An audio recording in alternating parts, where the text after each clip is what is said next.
Good morning, class. We are Team 1, and our team members include me, Ngoc Long. We also have Phuong Nhi, Khanh Linh, and Cong Minh. It is currently 10:30.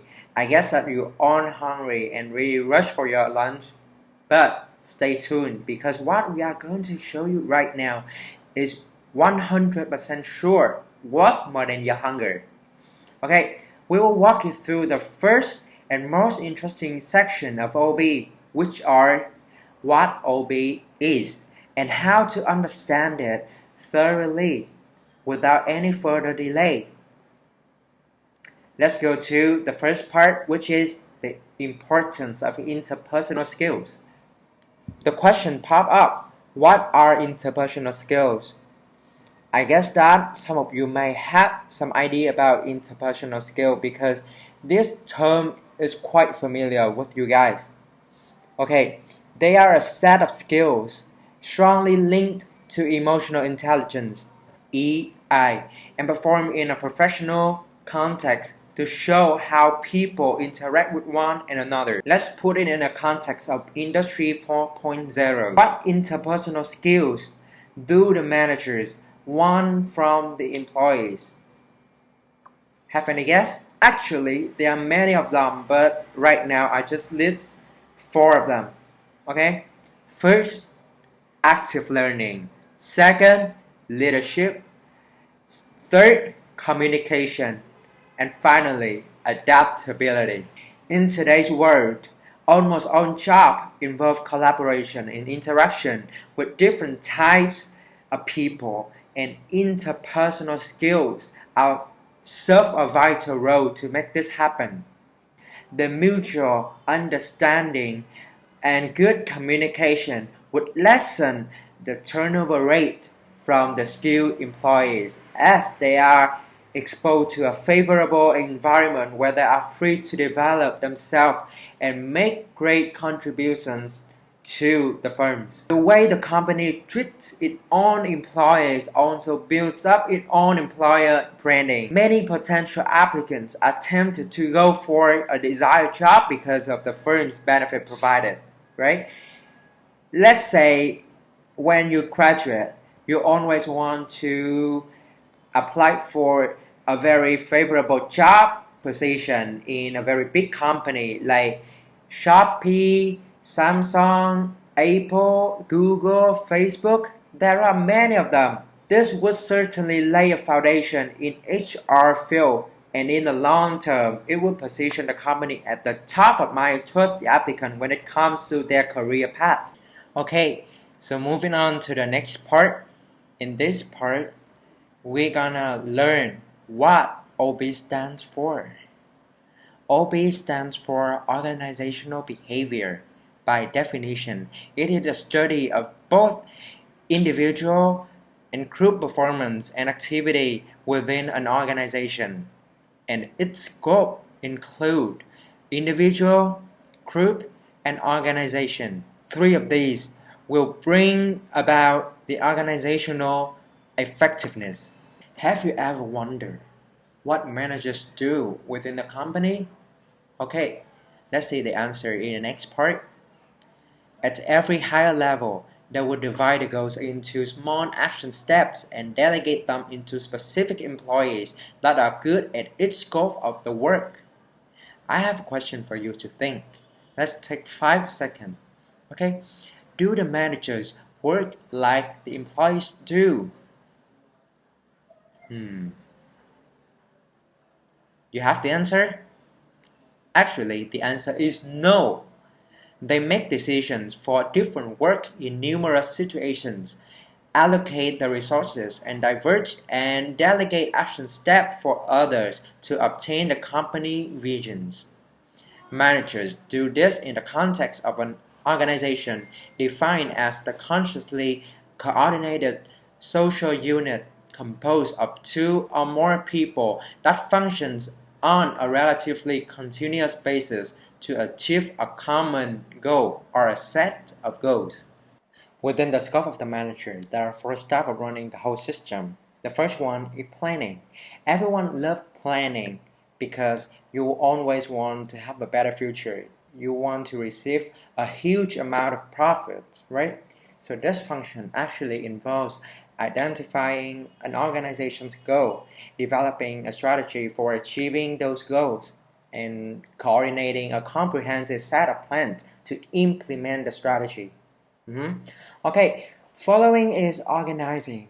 And in this stage, the manager makes decisions upon what tasks should be done, who is capable of finishing the task. Let's just think. You cannot give a very bad employee a very big task to do because they do not have enough capacity to do it, right? So another thing is who report to whom and where decisions are made. The third one is leading. As a manager, we all have to lead the employees, right? Whether this function looks at the manager job is to direct or corporate people within the area of influence. And finally, the last thing is controlling.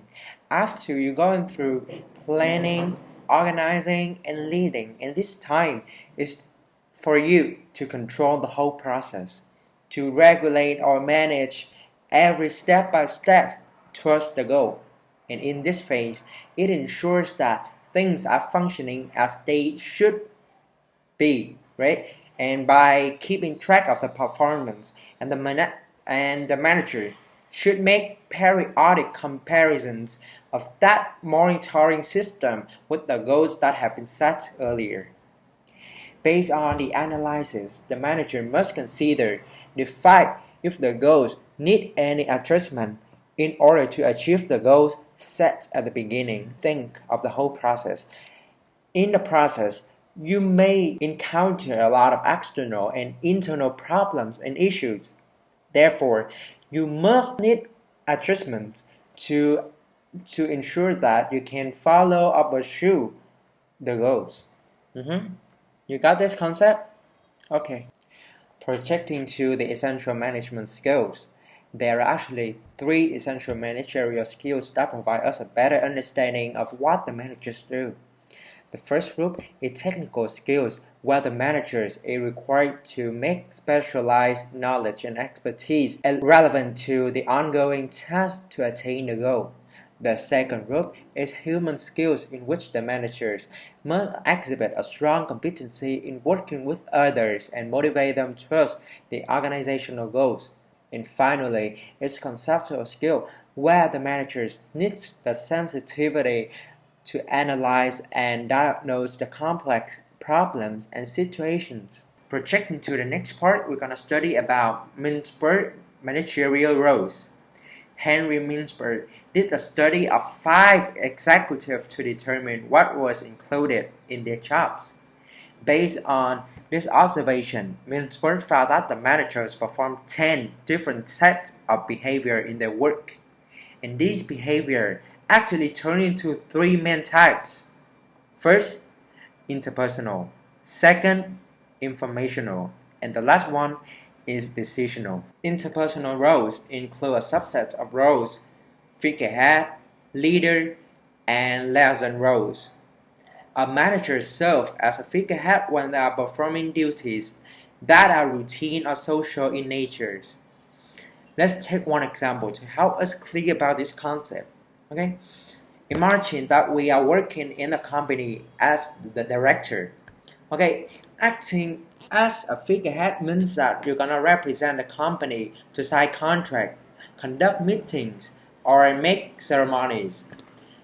Their role is to inspire people and award the outstanding employee with amazing performance after the monthly, quarterly review. You're gonna see who did give great performance, and you're gonna give the bonus or promotion. While a leader role is to produce a more relaxed form of interaction and foster a team atmosphere to raise the working mood. You can see the different types of boss and a leader, right?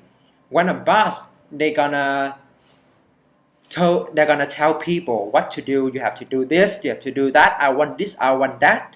But as a leader, they're gonna say, we need to do this. We we should do this, and if we do this, the team will get this, we get that. Can you see the difference? As a boss, they're gonna give commands, and that command you have to do it. But as a leader, they're gonna give a suggestion, a direction for a team to go to, right? That's a big difference between a leader and a boss. And I mean, it is not really which is wrong or which is right. It is up to you how you're gonna lead the team.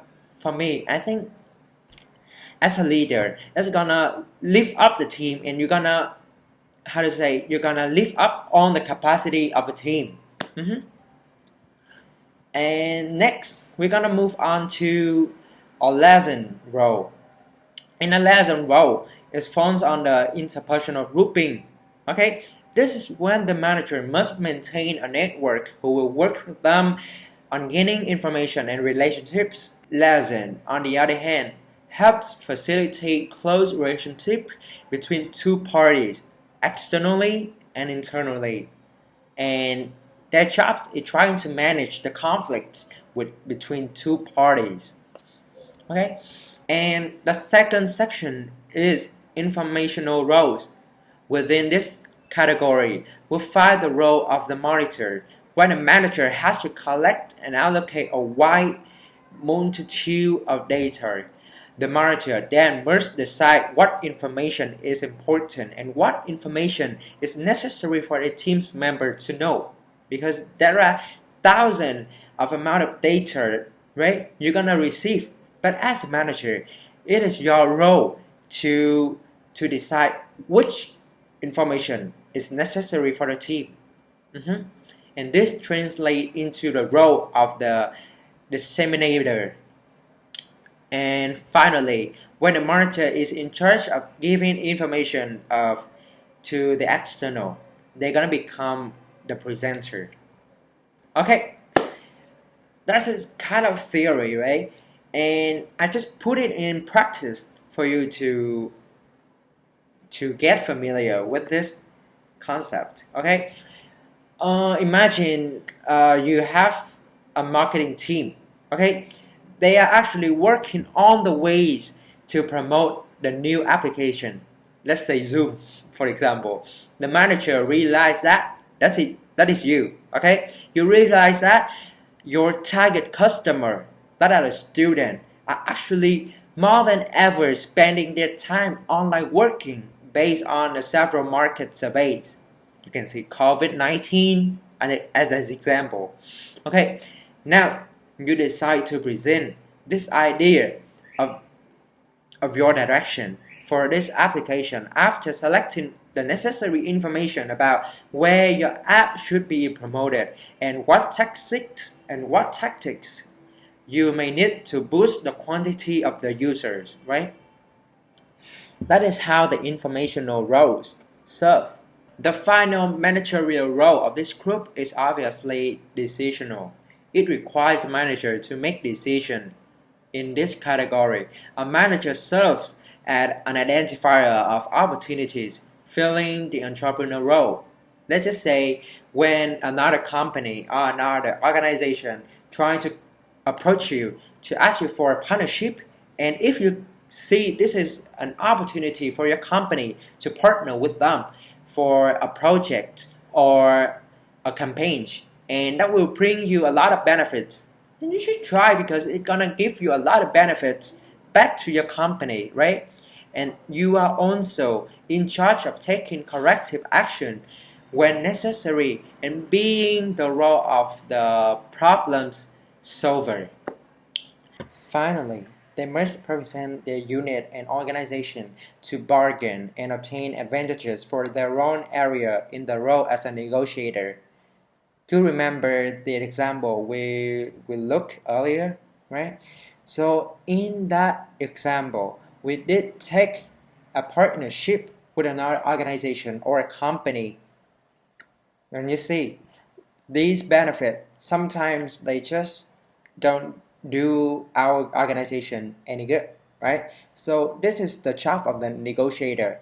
We were trying to negotiate with them, trying to discuss with them whether any further any further benefits they can give us, that actually they can do it, but they didn't list in the proposal. Okay, so that is the whole negotiation process, and as your job is trying to bargain and make the good use out of it. To understand this more, let's move on to the next part, which is the 4 types of managerial activities. A group of researchers led by Fred Luthans conducted a research on the correlation between managerial activity and success. There are 4 different fields of the management. These activities included traditional management, which is made up of decision making, planning, and controlling. Communication consisting of the exchange of information. Human resource management that incorporates motivation, discipline, and training. And finally, networking, which utilize the socializing and politicking. And surprisingly, what they found was that the correlation was unnecessarily obvious, with successful defined as the speed of promotion managers. Okay, it was claimed that networking was the most important activity. Effective managers define as quality and quantity of performance and satisfaction of their employees depended more on communication as the greatest key to their effectiveness. Let's just wrap up what OB is. The look of the managerial activity brings forth the importance of people skill in effective management. The meaning of OB is once again the study of people skill, in that it looks at the interdependent influence of individual, groups, and structures that have on the behavior within the organizations. Now it is my friend's part to help you have a better understanding of OB. Have you ever wondered how we could predict behaviors effectively like that? In this part, let me explain to you the method that OB has. When making decisions, people tend to use their intuition, which relies on their gut feelings, individual observation, and common sense. Honestly, intuition is very helpful. However, it cannot give us the whole picture of the situation in order to deliver the best performance in decision-making process. So what should we do? In order to enhance our effectiveness, we need to engage in a systematic study. Systematic study requires to look at relationships and scientific evidence. As we all know that people's reaction will be based on a combination of reasons. Those reasons often differentiated by cultures, by religions, or regions. So first we need to collect them and then analyze them scientifically and selectively. This would significantly contribute to predict behaviors effectively. Moreover, systematic study is complemented by evidence-based management, called EPM, in which managerial decisions are made by applying scientific evidence. Let me give you an example. Imagine a doctor. For a doctor to diagnose the right disease, they will need a lot of valuable information from the patients, like symptoms, like who the patient has interacted with. They are called evidence. EBM claims that is literally what a manager should do. A manager needs to think like a scientist. After posing a question, they will have to find the possible evidence and apply relevant information to that case. Actually, this sounds very simple, right? But there are plenty of managers who still decide on the fly. They do not base on any proofs or any evidence. Obviously, their decisions cannot be good, right? However, each method had its own downside, and so is systematic study. Using it is just a time-consuming, and it can just slow down the whole process, cost a lot of resources. So as a result, in order to have the best performance, a good manager should know how to collect scientific proofs, evidence, and then use his intuition like experiences, like feelings, to have the best outcomes.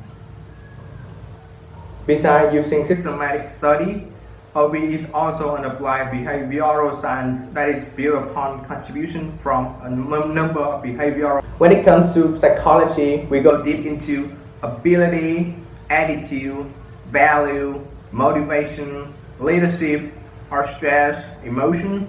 So in general, we focus on individual level of analysis. Psychology it's just like you find a way how people think, how they respond to situations, and the factors that can influence and change their behaviors. So besides psychology, we have social psychology, which is generally considered a branch of psychology. It studies the way people act, think, and feel in the context of society. In the section, we focus on changes, communication, group process, and group decision making. It sounds very complicated, right? Let me give you an example. Like imagine when you're alone, you think you act comfortably, but when they are your parents, when they are your teacher, does your thoughts and your actions still be the same? I'm pretty sure that it will be different. So that is basically how people's behaviors change because of other people. While psychology focuses on the individual level, sociology studies people in relating to their social environment or culture. Sociologists focus on groups' behavior in an organization. So understanding sociological concepts, theories, models, and techniques would help you significantly in understand better group dynamics, work team, communication, power, conflict, or intergroup behaviors. Last but not least, anthropology focuses on the society as a whole, human beings and their activities. Anthropology will help us to understand the differences between groups according to their values, attitudes, and behaviors.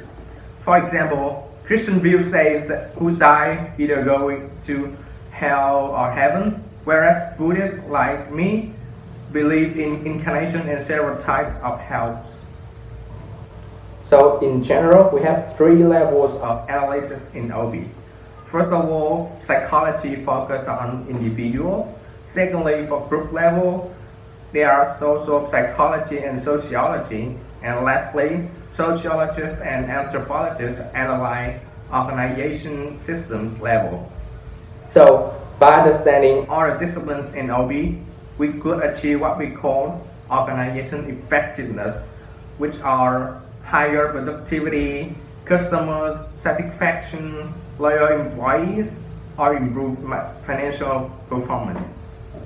We have gone through several aspects of OB, but do you know that there are few absolutes in OB? Let me explain to you.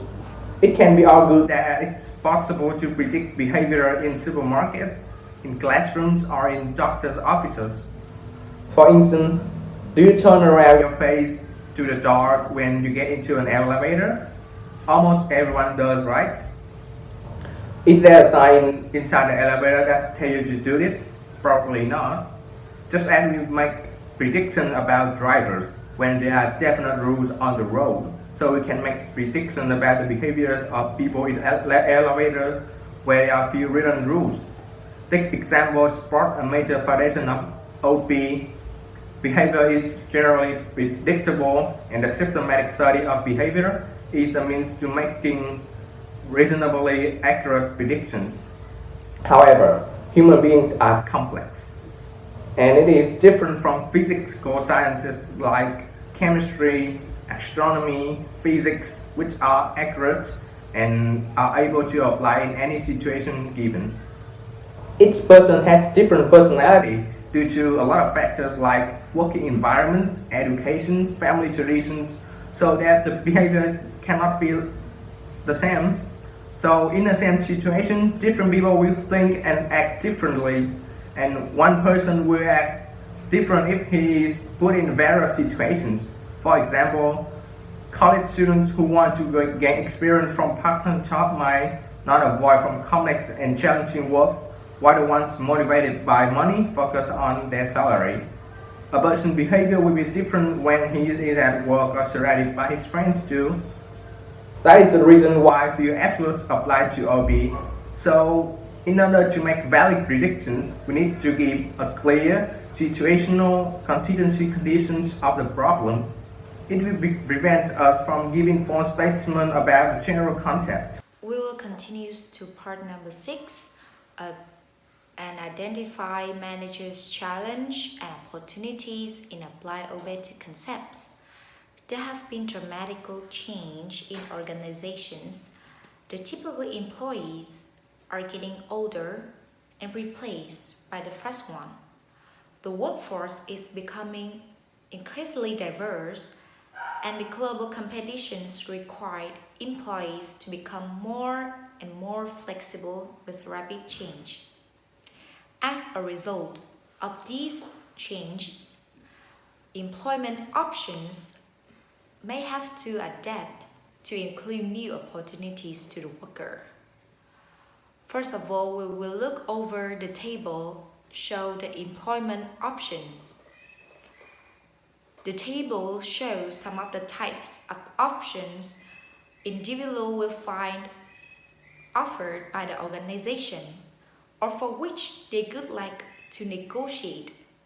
Today's challenge brings opportunities for managers to use OBE concepts. The following is the most critical issues challenging managers for which OBE solutions or at least meaningful insights toward solutions. First of all, we have to responding to economic pressures. At the times are bad as they're in recessions. Managers are on the front lines with employees who are asked to work with less, who worry about their future, and who sometimes must be fired. For example, in the event of the COVID-19 outbreak, Vietnamese tourism industry is expected to suffer loss between $6 and $7 billion in the next 3 months. Many resorts and hotels have had to reduce their staff in a series because there are no customers.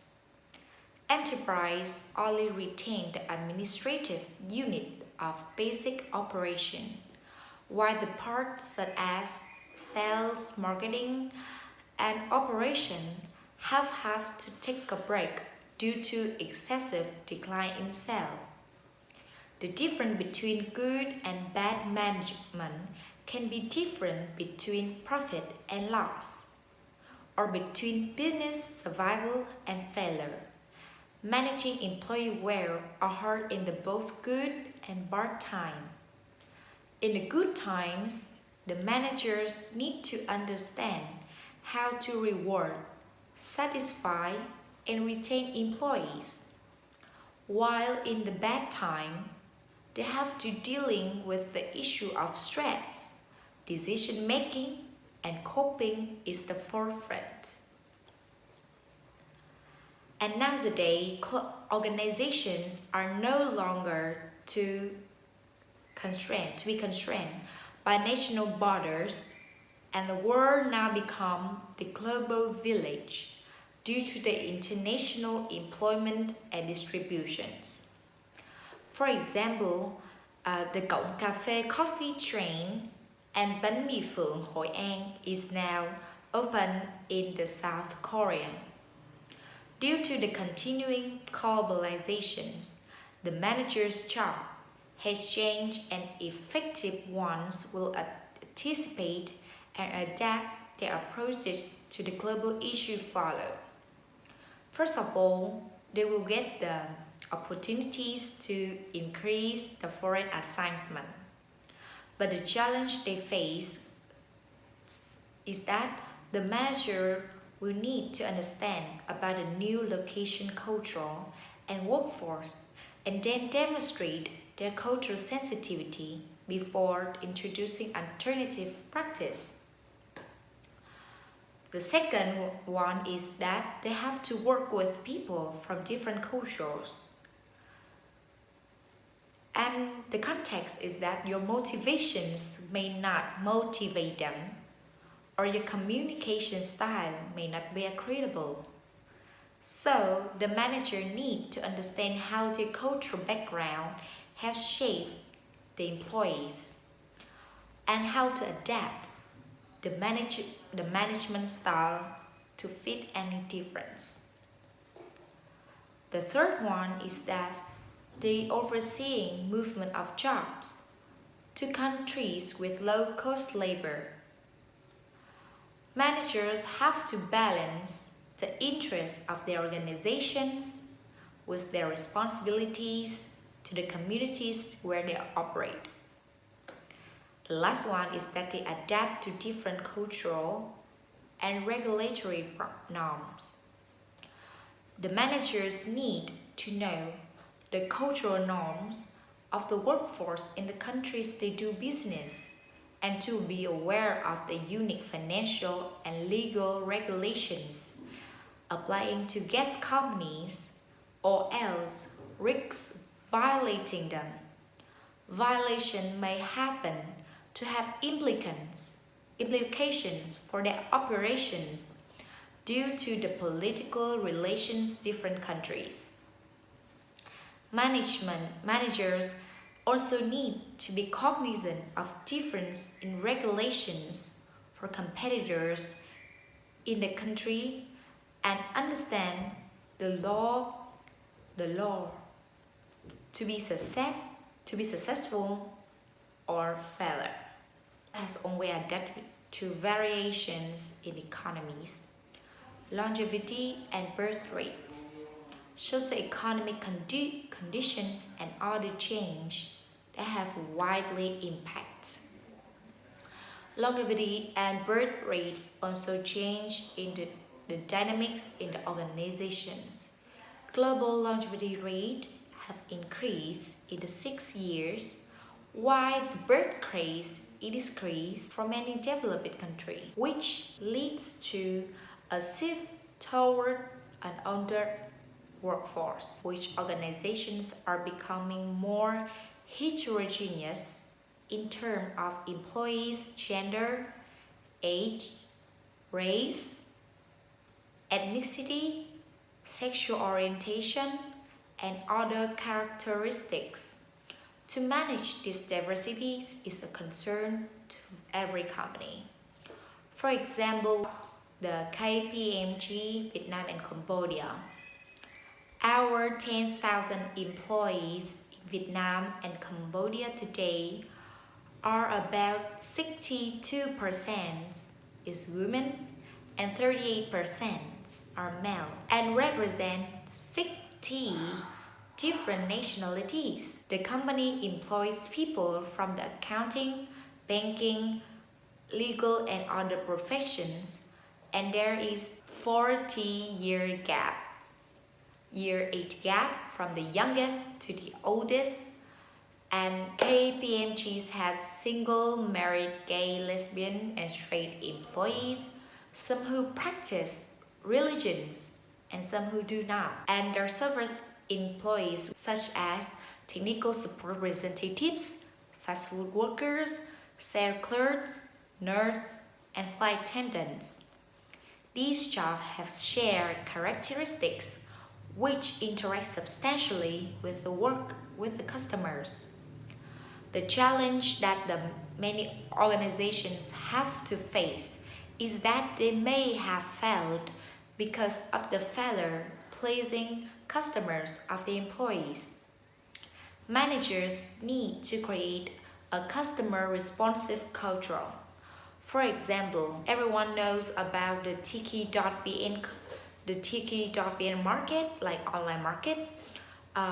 When making a purchase at Tiki.vn, you will be well supported by the Tiki with the following convenient service. First of all, they are dedicated to help the customer before, during, and after the purchase throughout 7 days a week from 8 a.m. to 9 p.m.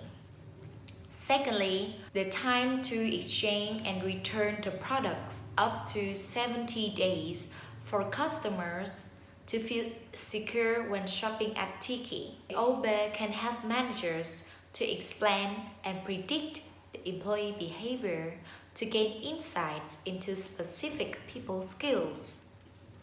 Managers then learn ways to design motivating jobs and techniques for improving your management skills and how to create the effective teams. We will see some organizations have the network process. Networked organizations will allow people to communicate and work together despite of the long distance. People can work from home and telecommute via computer or smartphone. Independent contractors can change employers as the demand for their service change through online system. There are some people who can work from home. We already know is that software programmers, book and media editors, graphic design, and the manager in this case are a lot of different from the manager we already know who are physically communicate with their workers. The managers in the network process have to motivate and lead people, make collaborative decisions online, requiring different techniques. The more employees do their work by linking to their others through network, the more necessary managers must develop new skills. Also, the problems that the management have to face is that their employees using the social media. Although social media is persuasive, many organizations continue to struggle with employees' use of the social media in the workplace. And social media is a difficult issue today to the managers as a challenge and opportunity. Many companies have policies about using social media at work and the impact of social media on employee mood and level of satisfaction while managers trying to satisfy them. Therefore, improve and enhance the positive outcomes. For example, a Texas pizzeria fired their employee before she showed up on her first day of work after she tweeted, it means post on Twitter, unflattering comments about the upcoming jobs. And also by the expand of the workplace nowadays, because there is no longer truth for large assessment today, since the workplace can expand to include anywhere that the smartphone and the laptop can go. However, despite a flexible hours working at home or have a continent away, employees must need to considering their well-being at job. The new reality that the workers never get away from the virtual workplace and they might seem to be all alone in the cyber land. Organizations are asking employees to put in longer hours, which may cause them stress and fatigue. Employees may face the heavy outside commitments because they have to balance work and family responsibilities. As they want a healthy life, as a good job, company must help them to achieve work-life balance, or else they hardly attract the most capable and motivated individuals. Every working day, the staff and employees have 15 minutes of happy time, happy hours to rest, relax, and mobilize to avoid osteoarthritis disease. Twice a year, the officers and employees of retail will receive financial support to organization happy events to enhance the internal cohesion activities. The most important of the healthy workplace is that positive work environment. Some key subjects to positive environment are engagement, hope, optimism, and resilience in the face of strain. Employees are asked to think about when they are at the personal best in order to understand how to perform their strengths. We all have things that we are unusually good, but we often focus on our limited ability and think rarely how to exploit our advantage. Besides, determining the ethically correct way to behave is especially difficult for both managers and employees in the global economy because different cultures have different perspectives on their certain issues. This is the end of the part 6 and we'll continue to part 7. Hello everyone, my name is Phuong Nhi and I'm from Team 1. So we're going to conclude this chapter by looking at a general model that defines the fields of OB. And by studying this model, we're going to have a bigger picture about how the chapters in this textbook are linked together. Also, we're going to have a better approach to management issues. So let's get started. Firstly, what is a model? So a model is an abstraction of reality, a simplified representation of some real-world phenomenon. So we have know many models in real life, in mathematics, in physics, but this is OB model, and the OB model level has 3 levels of analysis. Firstly, we have individual level, and as the name suggests, we're going to look at individual behavior.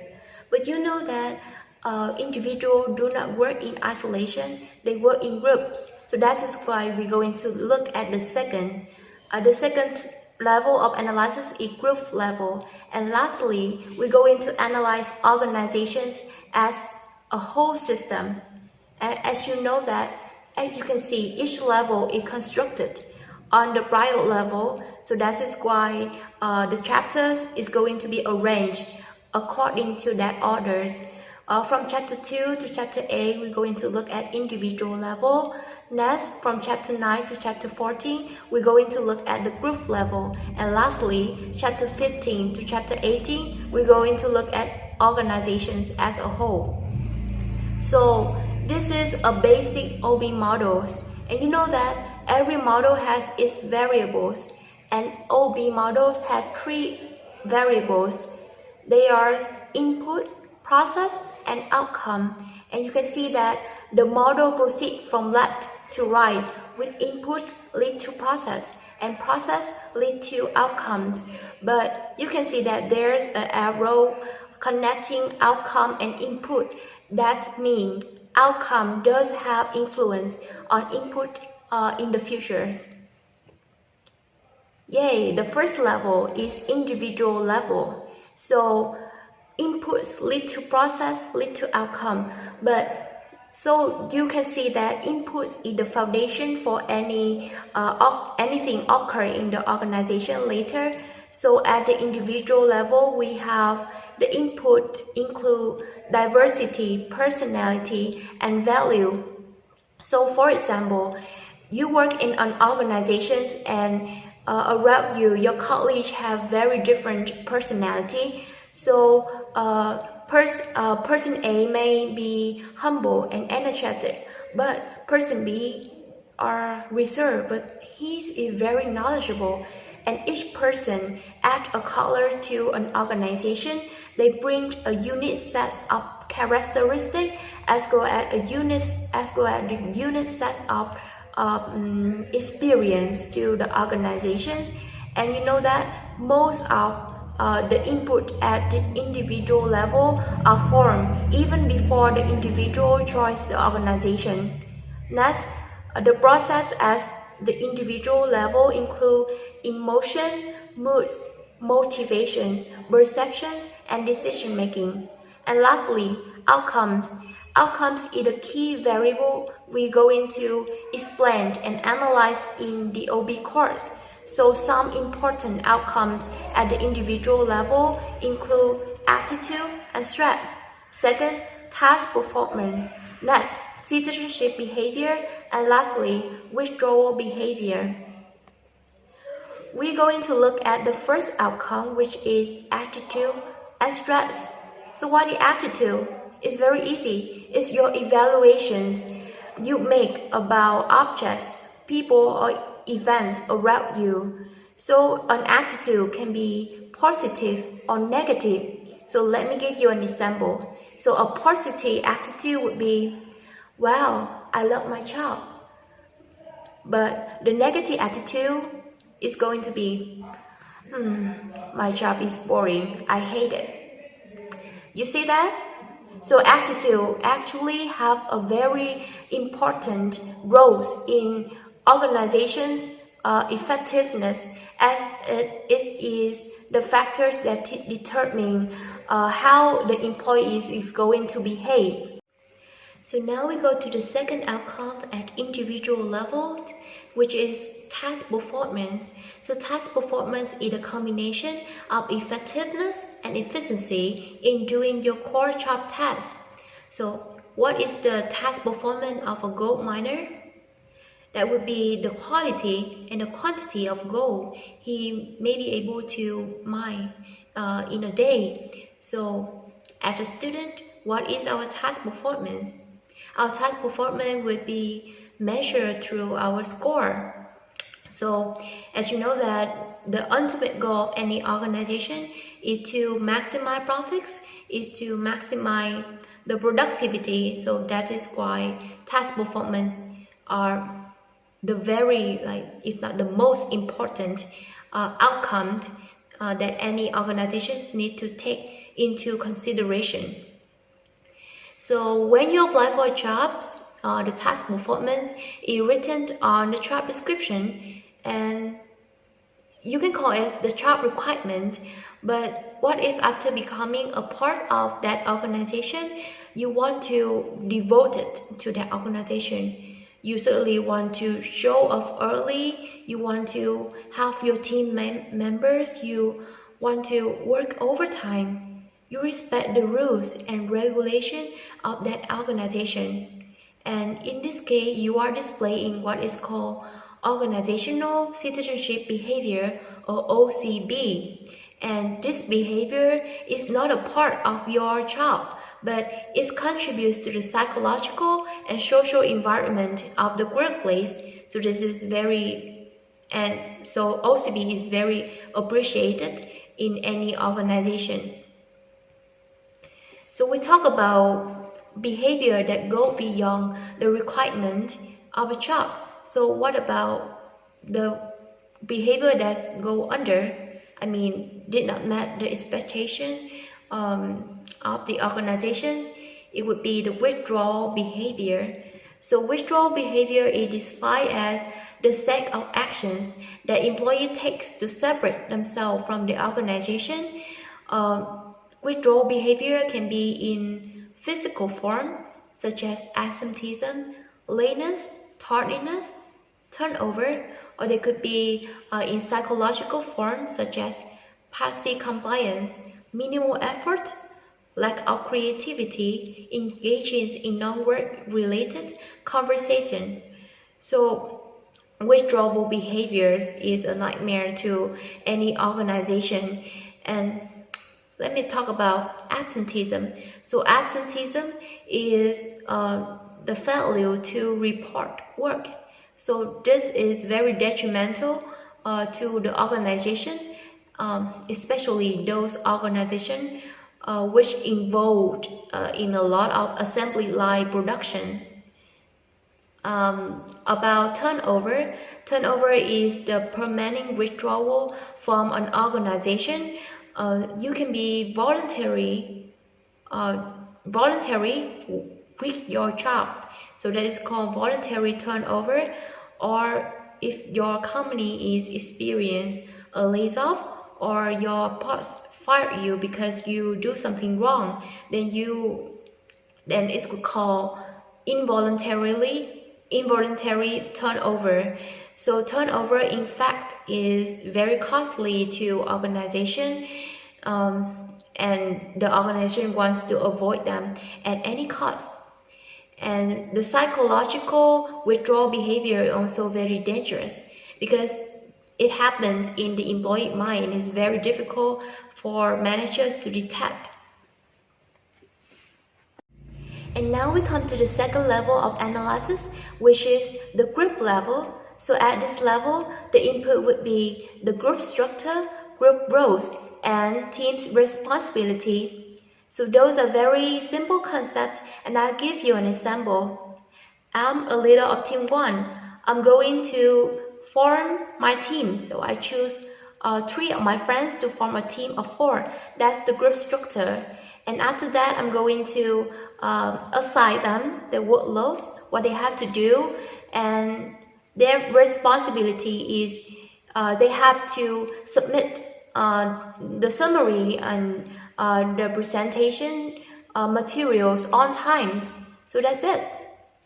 The processes includes communication, leadership, power and politics, conflict and negotiations. Those are very interesting topics, and I cannot wait to see my friends talking about this on their teaching videos. And lastly, outcomes at the group level would include group cohesion and group functioning. So group cohesion is the extent to which members of a group support and validate one another at work. It may sound confusing at first, but you hear the word cohesion a lot in your writing. Like the cohesion means the flow. That is how your idea flow from one to another seamlessly and logically. So as you're writing a paragraph, your ideas must be related, and you must use a lot of linking words. So this is how group cohesion is about. Your teams to be strong and to be a cohesion team, you must have your member trusting each other, share common goal, and be willing to work together to achieve that goal. Like your team must be one. And group cohesion will lead to group functionings. So if your groups is very cohesive, very supportive, and your teamwork is great, so you will have a very good group functionings. The group functioning is the quantity and quality of a group's output. So we come to the last level, the highest level, which is the organization level. So the inputs at this level would be structure and culture. The processes include human resources management, change practices, and the outcome would be productivity and survival. Because all those topics will be discussed in the later chapter, so I'm going to talk briefly. So productivity includes 2 concepts. First, effectiveness, and second, efficiency. Effectiveness is the achievement of a goal, and efficiency is in meeting your goal at the lowest cost.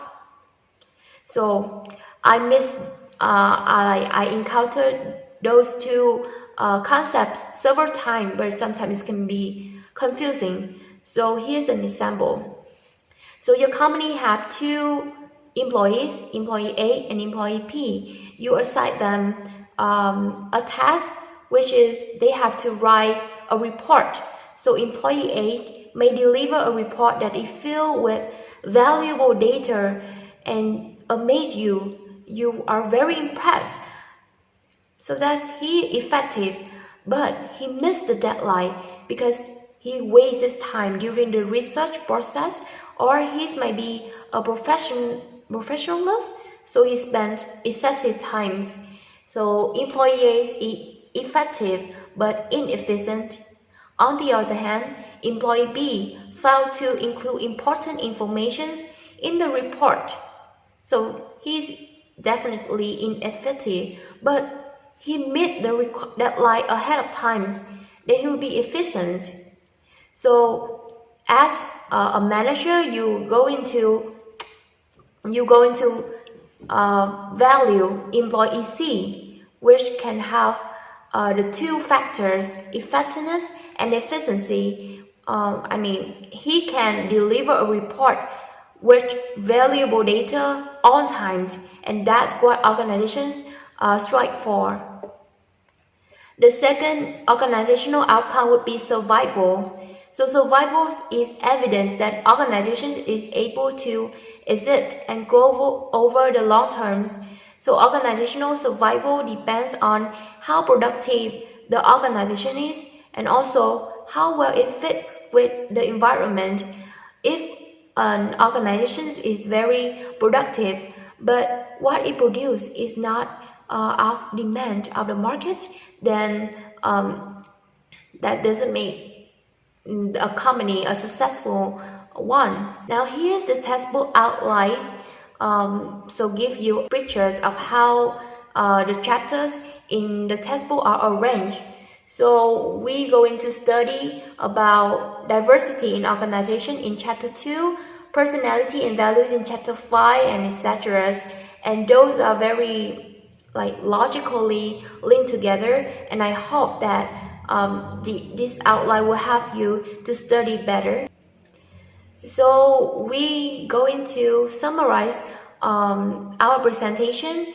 So firstly, organizational behavior is the study of both group and individual performance and activity within an organization, and its goal is to achieve organizational effectiveness.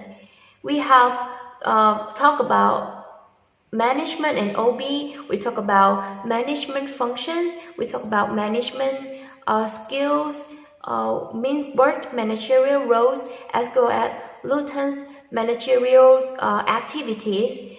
My friends have also mentioned about some major behavioral science disciplines such as psychology, sociology, social psychologies, and anthropologies. Also, there's opportunities and challenges in OB that you have to address to overcome it as well as take advantage of it, of course.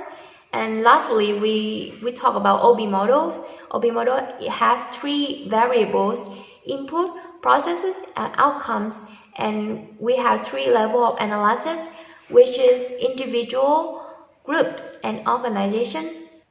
Okay, that's the end of our presentation. Thank you for your attention.